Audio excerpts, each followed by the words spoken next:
ኤምባፔ ወይስ ሃላንድ የሚል ክርክር ትዝ ካላችሁ የዛሬ ስንት ዓመት ተነስቶ ነበር። አስቡት፣ ቦታቸው አንድ አይነት ሳይሆን ማለት ይሄ ነገር እንግዲህ በዚህ ዓለም ዋንጫ ሊመለስ ይመስላል። ሁለቱም አራት ግብ በማስቆጠር ከሜሲ ቀጥሎ ቶፕ ስኮረር ናቸው። እንደገና ደግሞ በምድባቸውም 6 ነጥብ ይዘው ዛሬ ተገናኝተዋል ማለት ነው። በዛሬው ጨዋታ ላይ ማን የበለጠ ሻይን ያደርጋል የሚለውን ሀሳባችሁን ኮሜንት ላይ ያሳውቁኝ። ለማንኛውም ግን በረከት ስፖርት ቲፕ የሚለውን የቴሌግራም ቻናል ተቀላቀሉ። እዛ ላይ ፍሪ ቲኬቶች እንደገና ደግሞ ጊቫዌዎች ይኖራሉ ማለት ነው። ሊንኩን ባዮ ላይ ያስቀምጥላችኋለሁ። ፎሎ እንዳይረሳ።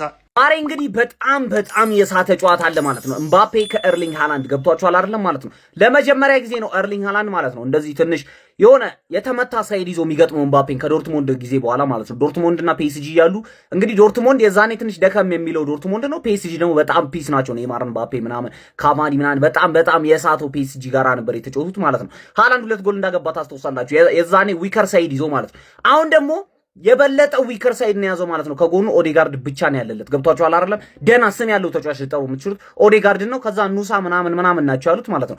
ከዛ በኋላ ኤምባፔ ሳይድ ደግሞ ነው ኦዲሴ ምናምን ነው ያሉት። ዛሬ በጣም የሚገርም ጨዋታ ነው ያለው። ማንም ሰው እንዳያመልጣችሁ። ገብቷቸዋል። ዛሬ እኔ በሃላንድ ሳይድ ነኝ፣ አልዋሻችሁም። ለመሰላችሁ ቪለን ነው ማን እኔ ቪለን ደስ ይለኛል። ገብቷል። ኦዴጋርድ ነው ካፕቴናቸው፣ የአርሰናል ነው ኦዴጋርድ ምናምን ነገር። በሃላንድ ሳይድ ነኝ ዛሬ ማለት ነው። ሃላንድ ዳንክ ሲያደርግ ማየት ትፈልጋሉ። ገብቷቸዋል። ምክንያቱም ይሄ ሱፐር ቲም ነው። ደገፍኩትም አልደገፍኩትም ማሸነፉ አይቀርም። ገብቷቸዋል አይደለም? ስለዚህ አትሊስት እኔ ሃላንድ በደግፍ ይሻለኛል ዛሬ። ገብቷቸዋል። የማን ደጋፊ ናችሁ? ማን የሚያሸንፍ ይመስላችኋል? ኮመንት ላይ እስቲ ዛሬ ማለት ነው እስቲ የኖርዌይ ፋኖች አለን በሉኝ። የሃላንድ ስፔሻሊ የማን ሲቲ ፋኖች ናችሁ በኖርዌይ ሳይድ የምትሆኑ የምትችሉት። በፍራንስ በኩል እንኳን ኦብቪየስሊ ፍራንስ ዶሚኔት አድርጋ ጨዋታውን የማሸነፍ ፕሮባቢሊቲ አላት።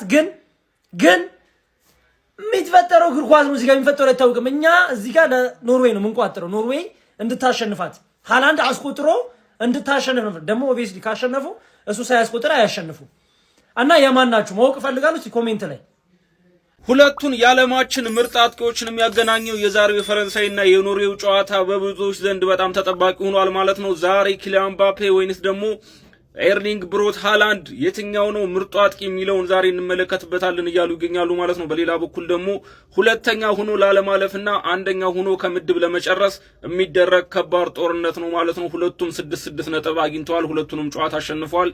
ዛሬ የሚያሸንፈው ቡድን እንግዲህ አንደኛ ሆኖ በማለፍ ቀለላል ቲሞችን የሚያገኝ ሲሆን ሁለተኛ ሆኖ የሚያልፈው ቡድን ደግሞ ከባባድ ቲሞችን ያገኛል ማለት ነው። ለዚህም ትልቅ ስጋታቸው ከባድ ጦርነት ያደርጋሉ ማለት ነው። በሁለቱም ዘንድ እንግዲህ ዓለም ላይ እያስጨነቁ ያሉና በሁለቱ ጨዋታ ላይ 4 ጎሎችን ያስቆጠሩት ሁለቱ ምርጥ አጥቂዎች ኪሊያን ምባፔና ኤርሊንግ ብሮት ሃላንድ አሉ ማለት ነው። ማን የተሻለ ነው ዛሬ እንመለከታለን። ከባድ ጦርነት መቻቹ የቋጠሮ ግን ዛሬ ያለው ጨዋታ ጋይስ እንግዲህ እነዚህ ሁለቱ ተጫዋቾች ታውቃላችሁ ምን ያክል ፉክክር ላይ እንዳሉ።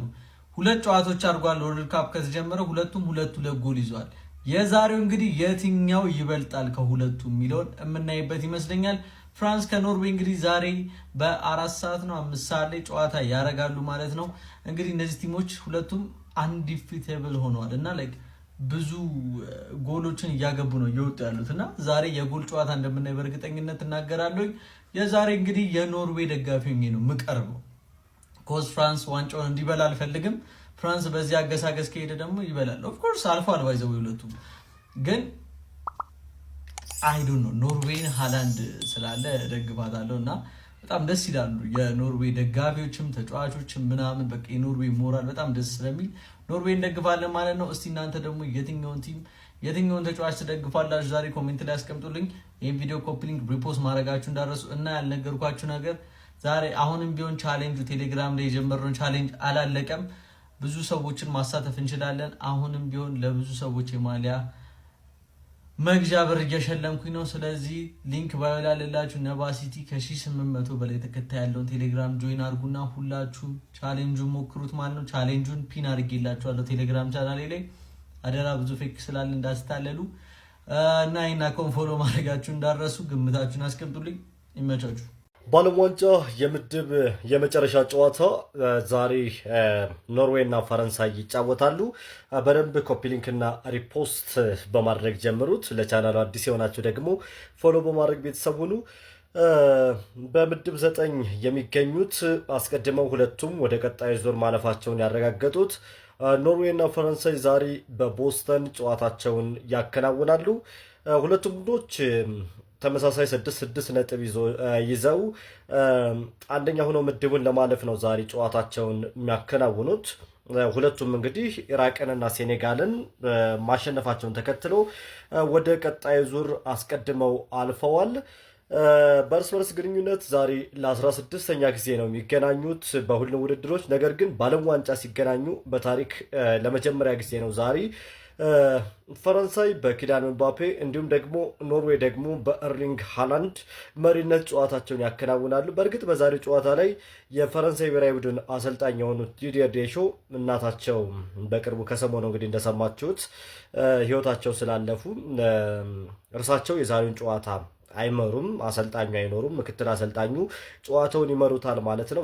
በጣም ተጠባቂ ጨዋታ ነው። አንደኛ ደረጃን ይዞ ለማጠናቀቅ የሚደረግ ትንቅንቅ ነው። ከማለፍም በላይ ደግሞ በተለይ በመሪነት ለማጠናቀቅ የሚደረገው ትንቅንቅ ይጠበቃል። ሃላንድ በመጀመሪያው ዓለም ዋንጫ በሁለት ጨዋታዎች 4 ግቦችን አስቆጥሯል። ኪሊያን ምባፔ 4 ግቦችን አስቆጥሯል። በዚህኛው የዓለም ዋንጫ የወርቅ ጫማውን ለማሸነፍ ከሊዮኔል ሜሲ 5 በመቀጠል በተከታይነት የተቀመጡ ተጫዋቾች ናቸውና የነዚህ የሁለት ተጫዋቾች ትንቅንቅም ይጠበቃል። ቦስተን የሚደረገውን ተጠባቂ ጨዋታ ምሽት 4 ሰዓት ላይ የሚደረግ ጨዋታ ነው። እኛ ከምሽቱ 2 ሰዓት ከ30 ጀምሮ በአንጋፋው ኤፍኤም አዲስ 97.1 ላይ በቀጥታ ስርጭት ጨዋታውን ወደ እናንተ የምናስመለክታችሁ ይሆናል። ማን ያሸንፋል? የጨዋታ ግምቶቻችሁን አስቀምጡ በቲክታክ በዩቲዩብ እንዲሁም ደግሞ ኤፍኤም አዲስ 97.1 ላይ ቀጥታ ጠብቁን። ሪፖስቱና ኮፒ ሊንክ አድርጉት። ቻናሉን ደግሞ ፎሎ በማድረግ የፕላስ ምልክቷን በመጫን ቤተሰብ እንድትሆኑ እጠይቃለሁ። ፈረንሳይ ከኖርዌይ ቦስተን ላይ ምሽት 4 ሰዓት ይፋለማሉ። ጠብቁን። ይመቻቸው። እምባፔ ወይስ ደግሞ ሃላንድ ዛሬ ማን ሻይን ያደርጋል? ይጠበቅ። የማይጠበቀው ነገር መቼስ ኖርዌይ ታሸንፋለች ተብሎ ነው የማይጠበቀው። ምክንያቱም ያው ከስብስብ ጥልቀትና ጥራት ጋር በተያያዘ ማለት ነው። ጥራት አላቸው፣ ጥልቀት ግን የላቸውም። ኖርዌይ ይታወቃል። ተከላካይ መስመራቸው በኢራቅ 1 ጎል ገብቶበታል፣ በሴኔጋል 2 ጎል ገብቶበታል። የፈረንሳይ ብሔራዊ ቡድን በአንጻሩ በሴኔጋል 1 ጎል ነው የገባበት፣ በኢራቅ ምንም ጎል አልገባበትም።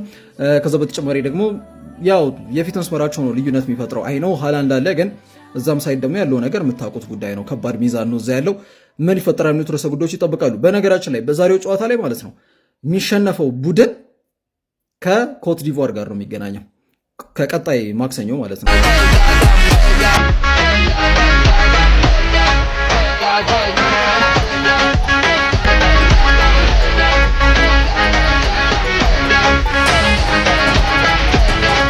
አርሊንግተን ቴክሳስ ኤቲኤንቲ ስቴዲየም ላይ ቀጣይ ማክሰኞ እንግዲህ ጨዋታቸውን ያደርጋሉ። ሁለተኛ የሚወጣው ቡድን ከአይቮሪ ኮስት ጋር ማለት ነው።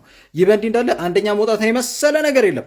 ምድብ 3፣ ምድብ 4፣ ምድብ 5 ላይ ምርጥ ሶስተኛ ሆኖ ካለፉ ቡድኖች ጋር ነው የሚገናኘው አንደኛ የወጣው ቡድን ዊች ሚንስ እንደነ ስዊድን፣ ኤኳዶር፣ ፓራጓይ የመሳሰሉ ቡድኖች ነው የሚያገኘው አንደኛ የሚወጣው ቡድን ማለት ነው።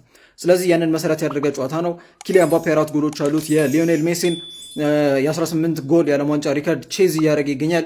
ኤርሊንግ ሃላንድ ገና በመጀመሪያ የዓለም ዋንጫ ተሳትፎ 4 ጎሎች ላይ ደርሷል። ሁለቱም ቡድኖች ላይ 2-2 ነው ያገባው፣ ኢራቅም ሴኔጋልም ላይ ማለት ነው። ያው ሁለቱም ታውቃላችሁ የድህረ ሮናልዶና ሜሲ አንዱ መነጋገሪያ ርዕሰ ጉዳይ ይሆናሉ የሚል እምነት ነው ያለኝ። ምባፔም ከዚህ እድሜ በኋላ ሞር ክንፍ አጥቂም ይሆን አይሆንም። ሃላንድ ደግሞ ያው ስፔሻላይዝ ያደረገ ተጫዋች ነው፣ ልክ እንደ ሕክምና ማለት ነው። የአንገት በላይ ስፔሻሊስት፣ የውስጥ ደዌ ስፔሻሊስት እንደሚባለው የ16/50 ስፔሻሊስት ተጫዋች ነው። ከዛ ውጭ ኳስ አይችልም። ይህን ልታውቁት ይገባል። ከኪሊያን ምባፔ ጋር ንጽጽር ያለ ይገባኛል። ኳስ በመቻል ምባፔ ያስተምሯል ሀሁ ግን ሃላንድ ደግሞ ሳጥን ውስጥ አጨራረስ ደግሞ ምባፔን ያስተምሯል ብዬ ነው ማስበው። በጣም ገራሚ ጨራሽ ነው፣ ለጥያቄ አይቀርብም። ኤኒዌይስ ቀውጢ ጨዋታ ነው የሚሆነው። ውጤት ይገመት። ፖል ሰራላችኋለሁ።